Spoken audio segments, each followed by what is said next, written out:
Bapak, Ibu, Saudara jemaat yang dikasihi oleh Tuhan Allah, saat ini kita patut mengucap syukur atas kebaikan Tuhan di dalam kehidupan kita, di mana sampai detik ini kita masih tetap di dalam pemeliharaannya dan kasih setianya terus ada menyertai kehidupan jemaatnya. Saat ini kita menyatukan hati, jiwa, dan pikiran kita akan bersama-sama masuk di dalam ibadah keluarga. Maka dari itu marilah kita menyiapkan hati kita masuk di dalam saat teduh. Ya Allahku, kami percaya bahwa ibadah yang akan kami lakukan di dalam ibadah keluarga pada saat ini, bersama-sama kami lakukan dengan penuh iman dan percaya bahwa pertolongan kami berasal dari Allah Bapa, Sang Pencipta langit dan bumi, Allah yang senantiasa mengasihi umat-Nya hari ini dan selamanya.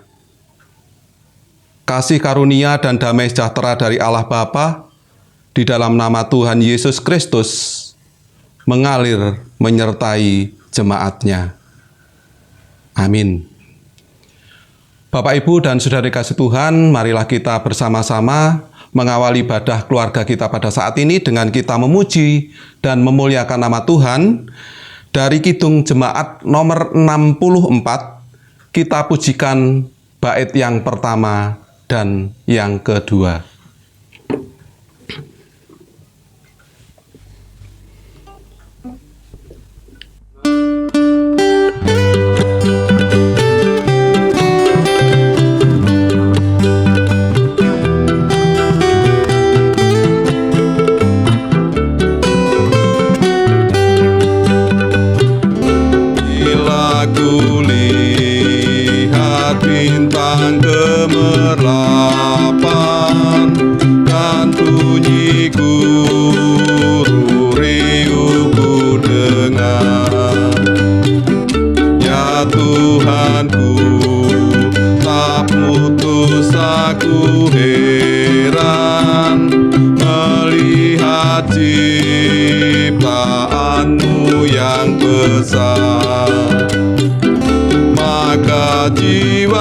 Jiwaku pun memujimu,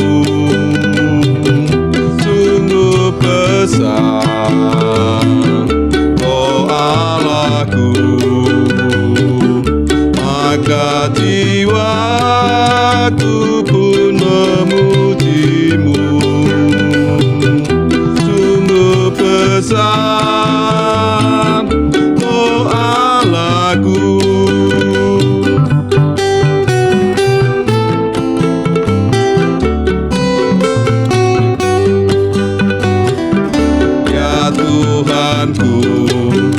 Apabila ku renungkan pemberian-Mu dalam penebus, ku tertegun bagiku dicurahkan oleh Putra-Mu, darahnya kudus. Maka jiwaku pun memujimu, sungguh besar, oh Allahku. Maka jiwaku pun memujimu, sungguh besar, oh Allahku.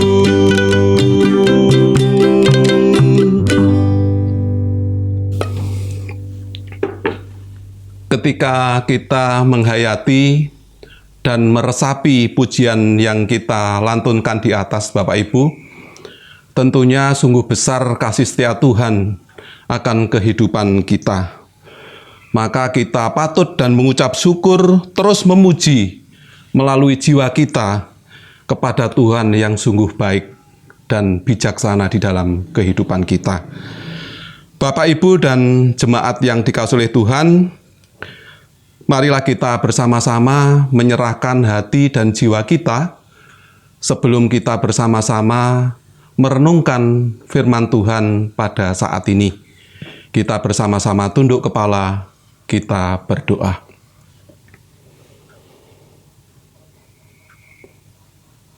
Maka jiwaku pun memuji-Mu ya Tuhan, karena Engkau Allah yang sungguh baik bagi kehidupan kami. Terima kasih Tuhan atas pemeliharaan-Mu yang boleh kami rasakan sampai saat ini. Engkau Allah yang benar-benar peduli akan kehidupan kami. Berkat-berkat Tuhan tidak pernah berhenti mengalir, mencukupkan setiap apa yang menjadi kebutuhan kami. Namun di tengah-tengah berkat-Mu yang luar biasa itu Tuhan, kami pun juga menyadari bahwa perilaku hidup kami sering tidak berkenan di hati Tuhan. Bahkan kami sering berjalan sendiri, kami sering abai akan perintah-perintah Tuhan. Bapa Surgawi, pada kesempatan yang indah di dalam ibadah keluarga saat ini Tuhan, kami datang kembali kepadamu. Kami mohon pengampunan-Mu Tuhan, karena kami yakin Engkau Allah yang senantiasa mengampuni setiap dosa dan pelanggaran kami ketika kami melakukan dosa-dosa dan pelanggaran, baik yang kami sengaja maupun yang tidak kami sengaja. Terima kasih Tuhan, kami yakin dan percaya Engkau sudah mengangkat dosa-dosa kami, pelanggaran kami, sehingga saat ini Engkau sudah menyucikan kami. Terima kasih Tuhan atas kebaikan-Mu. Saat ini kami bersama jemaat-Mu akan membaca dan merenungkan sedikit dari firman-Mu Tuhan. Kami memohon kiranya Roh-Mu yang kudus turun atas kami. Biarlah Roh-Mu yang kudus mendiami hati kami Tuhan, agar firman yang akan kami baca, yang akan kami renungkan, dapat kami lakukan dengan nyata di dalam kehidupan kami. Hamba-Mu yang penuh dengan segala kekurangan Tuhan, kiranya Engkau berikan hikmat dan kebijaksanaan, sehingga firman yang disampaikannya ini, biarlah semua menurut kehendak Tuhan yang terjadi. Tuhan, kami jemaat-Mu yang hadir saat ini, sudah siap untuk mendengarkan firman-Mu. Berfirmanlah Tuhan kepada kami. Amin. Bapak, Ibu, dan Saudara yang dikasihi Tuhan, pembacaan firman Tuhan pada saat ini kami ambil dari Markus 11, ayatnya yang ke-15 sampai dengan yang ke-19. Saya ulangi lagi, Markus 11, ayatnya 15 sampai dengan yang ke-19. Beginilah sabda Tuhan bagi kita. Lalu tibalah Yesus dan murid-muridnya di Yerusalem. Sesudah Yesus masuk ke Bait Allah, mulailah Ia mengusir orang-orang yang berjual beli di halaman Bait Allah. Meja-meja penukar uang dan bangku-bangku pedagang merpati dibalikkannya. Dan Ia tidak memperbolehkan orang membawa barang-barang melintasi halaman Bait Allah. Lalu Ia mengajar mereka, katanya, "Bukankah ada tertulis, rumahku akan disebut rumah doa bagi segala bangsa? Tetapi kamu ini telah menjadikannya sarang penyamun." Imam-imam kepala dan ahli-ahli Taurat mendengar tentang peristiwa itu, dan mereka berusaha untuk membinasakan Dia, sebab mereka takut kepadanya. Melihat seluruh orang banyak takjub akan pengajarannya. Menjelang malam, mereka keluar lagi dari kota. Yang berbahagia kita yang senantiasa membaca merenungkan firman Tuhan, terlebih dapat melakukan firman Tuhan dengan nyata di dalam kehidupan kita hari lepas hari. Amin. Bapak, Ibu, dan Saudara yang dikasihi oleh Tuhan, renungan kita pada saat ini memang masih terkait dengan renungan ibadah minggu yang lalu, di mana di sana diceritakan tentang Yesus marah di halaman Bait Allah. Namun mungkin dari bacaan kita pada saat ini kita bisa mengambil satu sisi lain dari apa yang kita baca di atas tadi. Bapak, Ibu, dan Saudara yang dikasihi Tuhan, kalau di minggu yang lalu kita berbicara tentang keuntungan atau untung. Nah, kalau saya menyimpulkan sebagai orang Jawa, Bapak Ibu, untung itu rasanya boleh senantiasa ada di suku Jawa. Wong Jawa kuwi sakeh untunge, boleh dikatakan seperti itu. Ketika saya mendengar kata-kata wong Jawa kuwi akeh untunge, saya teringat dengan kejadian yang pernah saya alami sekitar 30 tahun yang lalu, Bapak Ibu. Ketika saya mengalami kecelakaan, di mana saya harus keluar dari rumah di lantai 2, dan saya meloncat dari lantai 2 ke jalan, itu kurang lebih 5 meter. Untungnya Bapak Ibu, saya jatuh di jalan aspal itu tidak apa-apa, Bapak Ibu. Kemudian tangan saya yang merasakan panas karena saat itu sudah kena asap dari api kebakaran itu. Saya menyeberang ke jalan sebelah, kemudian di situ ada taksi, saya naik taksi dan saya menuju ke rumah sakit. Untungnya lagi Bapak Ibu, saya masih bisa bernapas, saya masih ingat walaupun mungkin saya sudah mau pingsan. Dan untungnya lagi saya tidak bayar dengan taksi yang saya tumpangi tadi. Kemudian saya diproses oleh perawat-perawat, kemudian saya dirawat kurang lebih seminggu ada di rumah sakit. Nah, setelah selesai dirawat, saudara-saudara saya, keluarga saya mau membayar. Masih untung lagi Bapak Ibu, tidak harus membayar karena ini korban kebakaran massal Bapak Ibu. Jadi saya dibebaskan dari pembayaran rumah sakit tersebut. Karena harta benda yang saya miliki sampai saat itu habis semua, bahkan ijazah yang boleh saya miliki pun semua ikut terbakar. Baju pun saya sudah tidak punya Bapak Ibu. Saya hanya punya satu sarung, satu celana pendek dan kaos dalam satu, itu aja. Terus yang menjadi pertanyaan saya nanti harus masuk kerja pakai apa?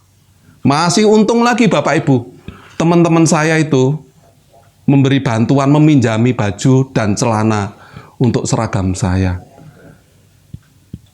Bapak Ibu dan Saudara yang dikasihi Tuhan, ketika saya sudah masuk dengan kondisi semua dipinjami teman-teman, dan saat itu kejadian tahun 92, dan saya terus berdoa memohon kepada Tuhan agar suatu saat kelak saya bisa pindah ke Jawa, khususnya di Kediri. Saya masih mendapatkan keuntungan Bapak Ibu. Saya bisa mutasi ke Kediri dengan mudahnya karena pimpinan yang ada di Kediri saat itu juga pernah menjabat di Balikpapan.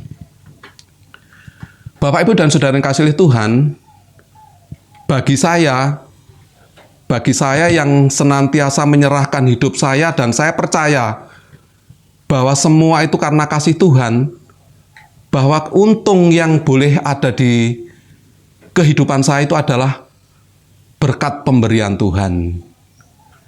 Nah, saat ini kita bersama sudah membaca dan merenungkan firman Tuhan.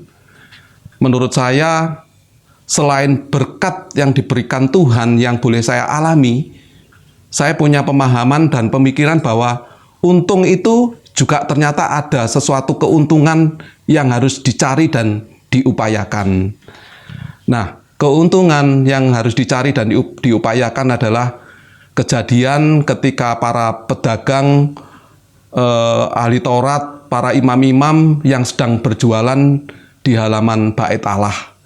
Dia terus mencari keuntungan untuk dirinya sendiri.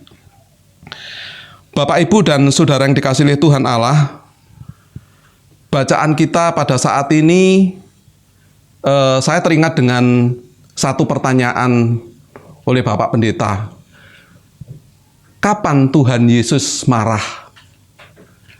Dan jemaat semua menjawab bahwa pertama kali Tuhan Yesus marah adalah ketika mereka melihat pedagang-pedagang yang sedang berjualan di halaman bait suci atau bait Allah itu.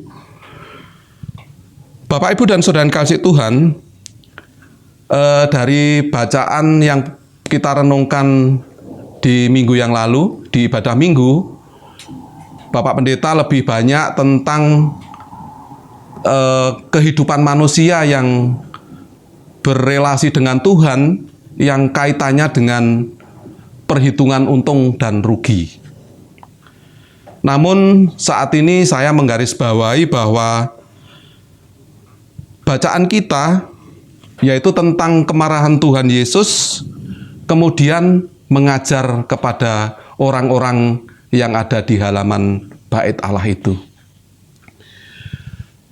Kita melihat bahwa setelah Tuhan marah mengobrak-abrik semua dagangan yang ada di halaman bait Allah itu, kemudian mereka dikumpulkan oleh Tuhan Yesus. Dengan kasih dan kelembutannya mereka mengajarkan tentang pentingnya bait Allah untuk kehidupan manusia. Nah, mungkin ini yang akan kita garis bawahi Bapak Ibu terkait dengan renungan kita saat ini, walaupun intinya bacaan kita saat ini dengan minggu yang lalu sama. Bapak, Ibu, dan Saudara yang dikasihi Tuhan, Tuhan terus mengajarkan kepada orang-orang yang ada di sekitar halaman bait Allah itu, terus memberikan pengertian, pengetahuan tentang pentingnya hidup berjemaat, tentang pentingnya untuk memuji Tuhan dan fokus kepada Tuhan di dalam bait Allah. Tetapi pelanggaran yang dilakukan oleh orang-orang yang ada pada saat itu dan para imam dan ahli Taurat, ternyata di balik kemarahan Tuhan, Tuhan punya satu rencana yang indah dan baik buat orang-orang yang ada pada saat itu, Bapak Ibu. Mereka sangat takjub dengan ajaran yang diberikan oleh Tuhan Yesus. Mereka akhirnya mengerti dan mengetahui bahwa kehidupan kita itu harus berfokus kepada Allah, Sang Pemberi hidup. Allah yang senantiasa memberi untung di dalam kehidupan manusia. Bapak, Ibu, dan Saudara yang dikasihi Tuhan, memang sikap Tuhan Yesus pada saat itu sangat tidak menyenangkan bagi orang-orang, terlebih bagi imam-imam dan ahli Taurat yang saat itu sedang bertransaksi, sedang berjualan, sedang berdagang. Bahkan menurut bacaan kita, bahwa ahli Taurat dan imam-imam itu pun akan membinasakan dia, membinasakan Tuhan Yesus. Tetapi ketika mendengar apa yang disampaikan oleh orang-orang yang diajari dengan kerendahan hati, dengan penuh cinta kasih, akhirnya orang-orang tadi takut untuk melakukan atau membinasakan Tuhan Yesus. Karena begitu baiknya Tuhan, begitu cintanya Tuhan pada orang-orang itu, walaupun pada saatnya marah karena halaman bait Allah yang disalahgunakan oleh para pedagang-pedagang itu. Bapak, Ibu, dan Saudara yang dikasihi Allah, kejadian yang boleh kita renungkan pada saat ini dapat kita wujudkan melalui kehidupan kita. Ketika kita datang kepada Allah melalui rumah ibadah kita, bait Allah yaitu gereja, diharapkan kita tetap harus fokus kepada Tuhan. Janganlah ketika kita melayani Tuhan, kita ini diiming-imingi oleh sesuatu yang menguntungkan pribadi kita. Bahkan menjadikan sarana hidup kita, berkomunikasi kita dengan Tuhan itu akan mendapatkan satu keuntungan. Nah, Bapak, Ibu, dan Saudara yang kasih Tuhan, kadang-kadang saya juga berpikir begini. Mungkin ada saudara-saudara kita yang saya pernah mendengar bahwa jika kamu mempersembahkan, kamu akan mendapatkan berapa kali lipat. Nah, saya mempunyai pemikiran begini, Bapak Ibu. Ketika kata-kata itu diucapkan, ketika kita mempersembahkan, kita mengharapkan bahwa kita akan mendapatkan berapa kali lipat dari apa yang kita persembahkan kepada Tuhan. Intinya, bahwa persembahan kita ini juga ternyata juga transaksional dengan satu harapan. Padahal kalau menurut saya, menurut orang percaya, bahwa ketika kita mendapatkan sesuatu daripada Tuhan, Tuhan kan sebenarnya sudah memberikan keuntungan kepada kita terlebih dahulu. Nah, baru kita mengucap syukur kepada Tuhan melalui persembahan kita. Jadi kalau menurut saya, ketika kita memberikan banyak kepada Tuhan itu bukan mengharapkan sesuatu yang kita akan mendapatkan berlipat kali ganda. Tetapi adalah itu suatu tingkat atau level daripada syukur kita kepada Tuhan atas berkat-berkat Tuhan yang terus mengalir mencukupkan di dalam kehidupan kita. Bapak, Ibu, dan Saudara yang dikasihi Tuhan, bait Allah atau tempat untuk ibadah yang juga bait Allah itu disebut sebagai tubuh kita juga. Marilah kita mempergunakan bait Allah, tubuh kita, hanya berfokus untuk mencari kehendak Tuhan. Dengan penuh ungkapan syukur, dengan ikhlas kita menyembah Tuhan, sehingga ketika kita mencari kehendak-Nya, tidak ada embel-embel untuk mendapatkan satu keuntungan. Nah, dari sini Bapak Ibu kita bisa belajar, mungkin yang perlu kita garis bawahi bahwa Tuhan marah itu punya satu tujuan yang baik untuk kehidupan kita. Seperti yang terjadi di dalam pembacaan kita di atas tadi. Tuhan marah kemudian mengajar dengan lembutnya, dengan kasihnya, sehingga orang-orang takjub dan mereka menjadi lebih baik di hadapan Tuhan. Nah, ini yang harus kita contoh, ini yang harus kita lakukan, baik kita sebagai jemaatnya, kita sebagai pelayan-pelayan Tuhan. Kita jangan mencari satu keuntungan untuk pribadi kita, tetapi kita harus yakin bahwa hidup pemberian Tuhan ini adalah keuntungan yang sungguh diberikan oleh Allah bagi kita. Bahkan ada satu kalimat yang demikian, Bapak Ibu. Manusia untung karena Allah memberikan roh kepadanya agar dia hidup. Jadi ketika kita manusia ini boleh dikatakan untung, karena Tuhan memberikan roh di dalam hidup kita.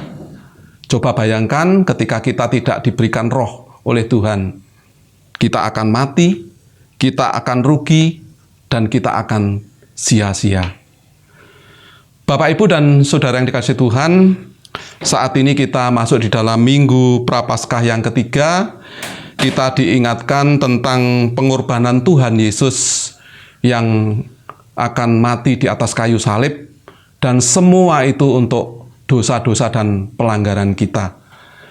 Melalui ibadah kita saat ini, melalui renungan kita saat ini, kita pun juga diingatkan ketika Tuhan marah, Tuhan mengajarkan yang baik, tetapi sekali lagi Tuhan tidak menghukum kita, Bapak Ibu, tetapi Tuhan terus mengajari kita dengan segala kelembutannya, kebaikannya, agar hidup kita menjadi lebih baik di hadapannya, dan hidup kita berkenan di hadapan Tuhan. Demikian Bapak Ibu, sedikit renungan firman kita pada saat ini. Mudah-mudahan ini menjadi refleksi bagi diri kita masuk di dalam minggu-minggu Prapaskah saat ini. Ketika kita pada saat nanti akan menerima ibadah Paskah, kita benar-benar dapat menghayati arti pengorbanan Tuhan, kepedulian Tuhan, kebaikan Tuhan akan kehidupan kita ini.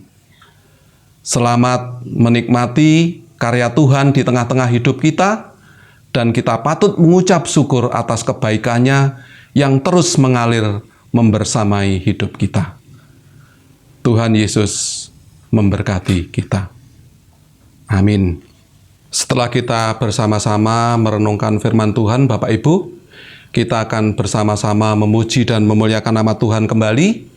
Dari Kidung Jemaat nomor 341, kita pujikan bait yang kedua dengan kita bersama-sama mengucap syukur yang kita wujud nyatakan melalui persembahan.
Saat ini kita akan bersama-sama masuk di dalam doa syafaat. Mari kita tunduk kepala, kita berdoa.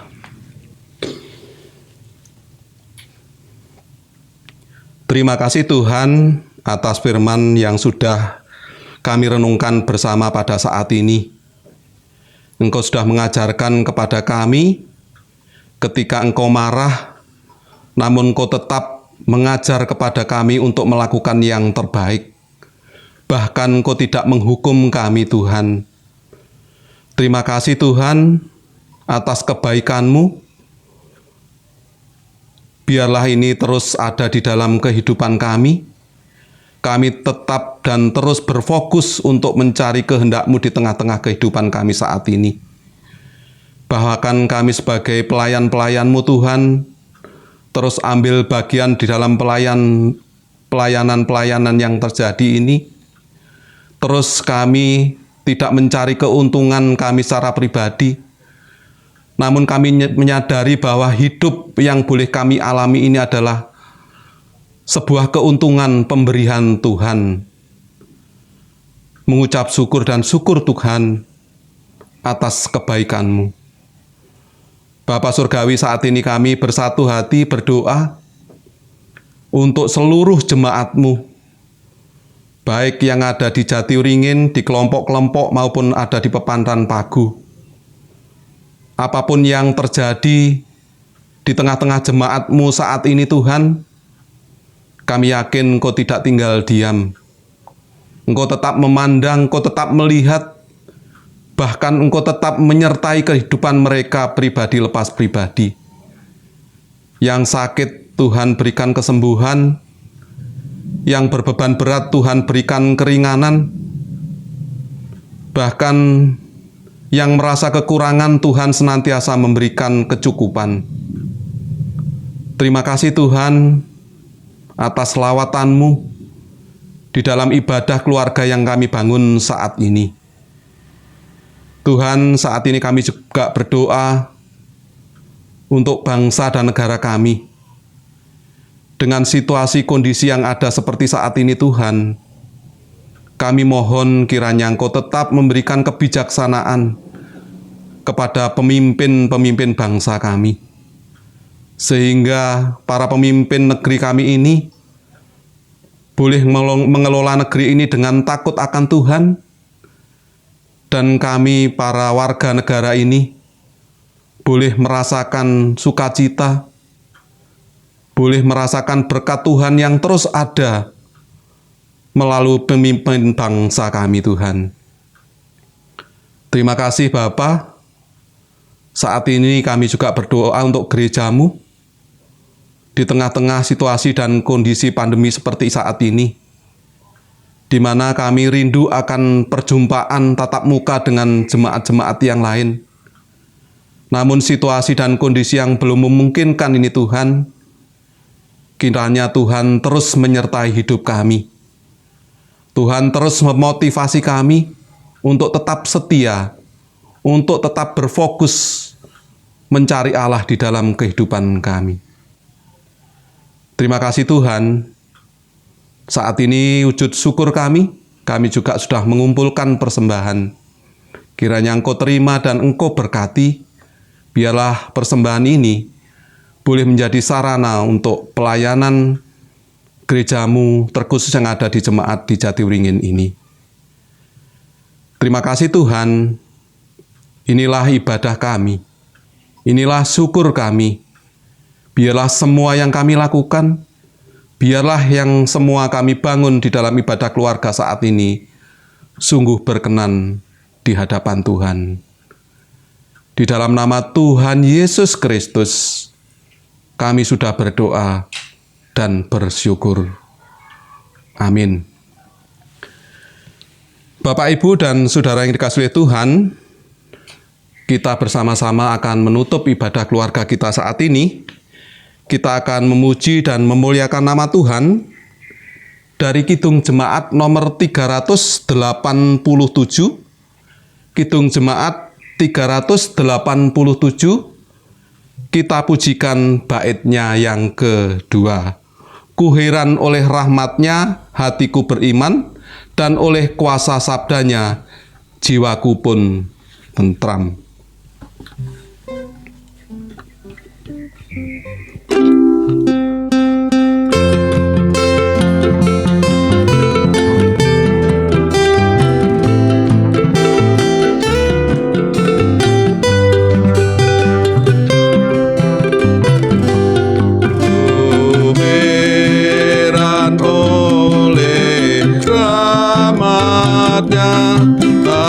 Hatiku beriman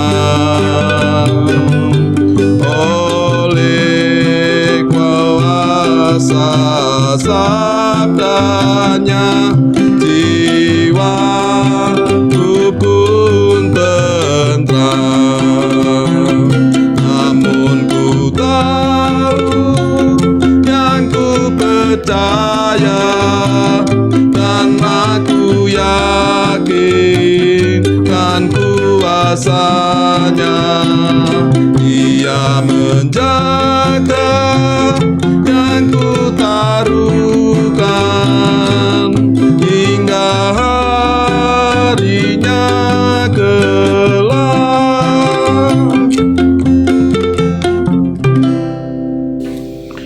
Jemaat yang dikasihi Tuhan, marilah kita undur dari ibadah kita pada saat ini, dan kita terus berserah penuh hidup kita di dalam Tuhan, dan menjadikan bait Allah melalui tubuh kita untuk terus mencari kehendak-Nya.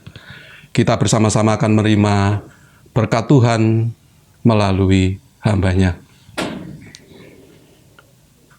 Kasih karunia dan damai sejahtera dari Allah Bapa, di dalam nama Tuhan Yesus Kristus dan Roh Kudus, kiranya terus mengalir menyertai jemaat-Nya dari saat ini kekal selama-lamanya.